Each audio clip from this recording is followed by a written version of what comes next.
तुझे भरत की सौगंध है, छल कपट छोड़कर सच सच कह। तू हर्ष के समय विषाद कर रही है, मुझे इसका कारण सुना।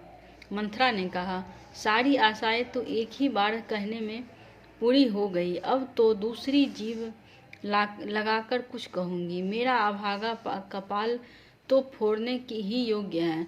जो अच्छी बात कहने पर भी आपको दुख लगता है, जो झूठी सच्ची बातें बनाकर कहते हैं, हे माई, वे ही तुम्हें प्रिय और मैं कड़वी लगती हूँ। अब मैं भी ठकुर सुहाती कहा करूँगी, नहीं तो दिन रात चुप रहूँगी। विधाता ने कुरूप बनाकर मुझे परवश कर दिया। जो बोया सो काटती हूँ, दिया सो पाती हूँ। कोई भी राजा हो, हमारी क्या हानि है। दासी छोड़कर क्या अब मैं रानी होऊंगी। हमारा स्वभाव तो जलाने ही योग्य है, क्योंकि तुम्हारा अहित मुझसे देखा नहीं जाता, इसलिए कुछ बात चलानी थी। किंतु हे देवी, हमारी बड़ी भूल हुई, क्षमा करो। आधार रहित बुद्धि की स्त्री और देवताओं की माया के वश में होने के कारण रहस्य युक्त कपट भरे प्रिय वचनों को सुनकर यानी केकई ने बैरिन मंथरा को अपनी सुहृदय जानकर उसका विश्वास कर लिया। बार बार रानी उससे आदर के साथ पूछ रही है, मानो भिलनी के गाने से हिरनी मोहित हो रही है। जैसी भाव हैं वैसी ही बुद्धि फिर गई। दासी अपना दाव लगा जानकर हर्षित हुई।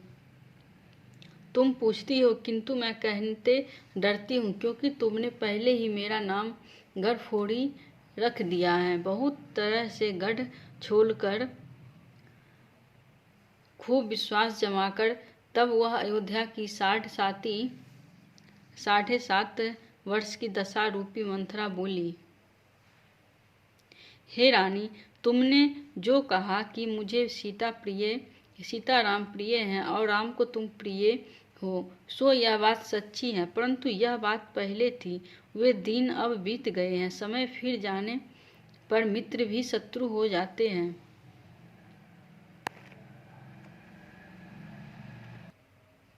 सूर्य कमल के कुल का पालन करने वाला, पर बिना जल के वही सूर्य उनको जलाकर भस्म कर देता है। सौत कौशल्या तुम्हारी जड़ उखाड़ना चाहती हैं, अतः उपाय रूपी श्रेष्ठ वार लगाकर उसे रुद्ध दो। तुमको अपने सुहाग के बल पर कुछ भी सोच नहीं है। राजा को अपने बस में जानती हो, किंतु राजा मन के मैले और मुंह के मीठे हैं, और आपका सीधा स्वभाव है। राम की माता बड़ी चतुर और गंभीर हैं।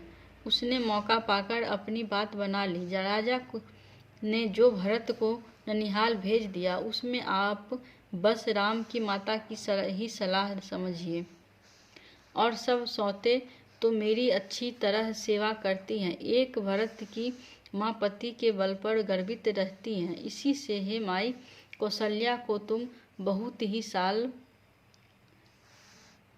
रही हो, किंतु वह कपट करने में चतुर है, अतः उसके हृदय का स्वभाव जानने में